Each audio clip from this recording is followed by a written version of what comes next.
বর্তমান কাছা জেলা কংগ্রেসের সভাপতি অভিজিৎ পাল মহাশয় সহ নবনির্বাচিত শিলচর জেলা পরিষদ আসনের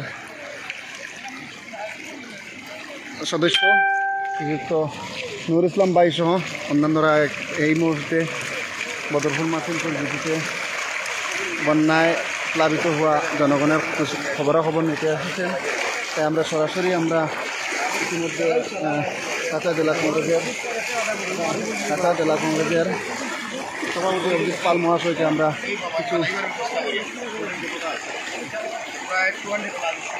দাদা, আপনি বর্তমান যে বদরপুর মাসিমপুর জিপিতে আসছেন, তো বর্তমান আপনি মানে পরিস্থিতিটা কেমন দেখছেন আর কি? বদরপুর মাসিমপুরের অবস্থা বা দুর্বিষহ অবস্থা, যেভাবে নদীর জল এসে ঢুকছে দু করে, এই এত অঞ্চলের মানুষ থাকার মতো কোনো আশ্রয় স্থান নেই, কোনো একটা স্কুল নেই উঁচা বা রাস্তাও নেই, জল অনেক জল যে যাওয়ার মতো কোনো পরিস্থিতি নেই।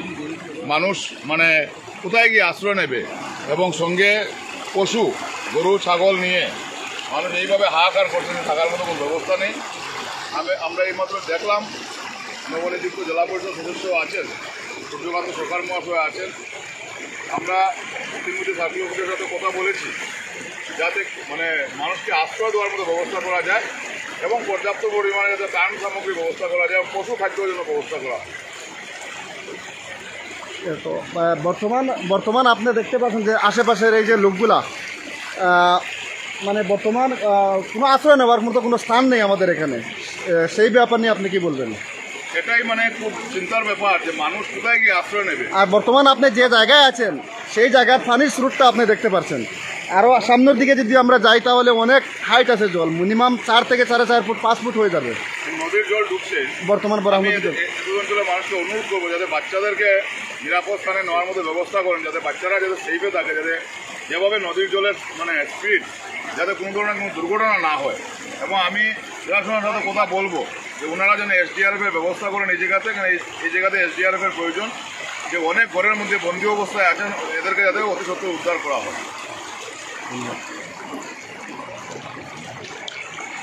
ধন্যবাদ। আপনারা দেখলাম ইতিমধ্যে যে কাছা জেলা কংগ্রেসের সভাপতি অভিজিৎ পাল মহাশয় এখানে এসে উপস্থিত হয়েছেন।